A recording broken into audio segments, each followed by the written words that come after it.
Morning guys! Ito naman yung lolang makulit, nagbabalik. Meron lang akong i-share sa inyo yung experience that happens to me the other day. Meron akong isang friend na nag-post ng kanyang video, naglilinis siya ng kanyang bed. Ginagamit niya yung hand carry vacuum ba yon? So, pinanood ko siya hanggang dulo. Talagang tinapos ko yung video kasi interesting naman talaga yung kanyang pinost.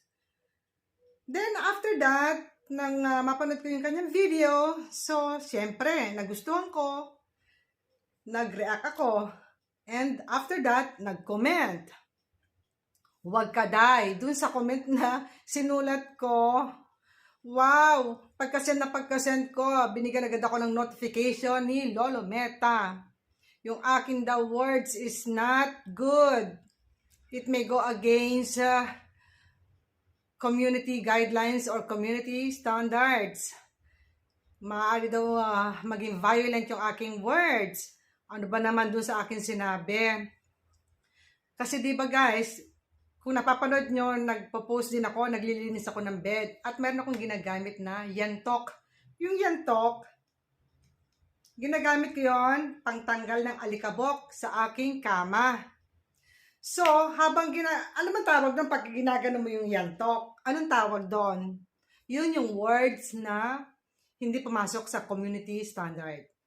Napaka-violent daw ng words na yon. So, siyempre, para wala ng discussion at hindi ka na pwedeng makipag-discussion sa ganyang malit na bagay, binura ko agad and nag-send ako ng panibagong words, ng panibagong comment.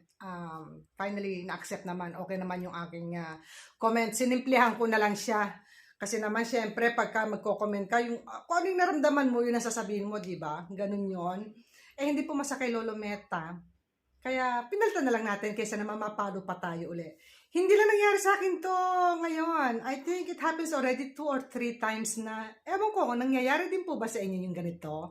Na kapag meron kayo nasusulat na mga salita lang na hindi mo naman talaga alam kung nakakasakit na pala yun or masama na pala yun, inonotif ka agad ni Lolo Meta na kung maaari, palitan mo yun dahil nga against community standard.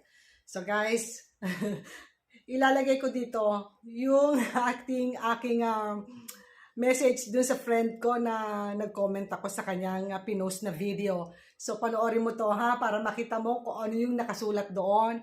At huwag nyo nang isusulat yun para hindi kayo makatanggap ng notification kay Lolo Meta.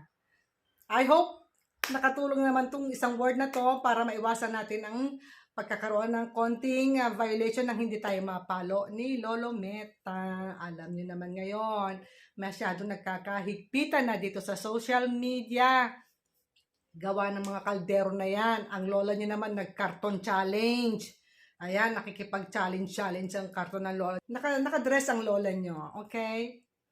Medyo magandang itsura, pero okay naman. Hindi naman against sa community standard yan. Bye for now. Thanks for watching. Ciao!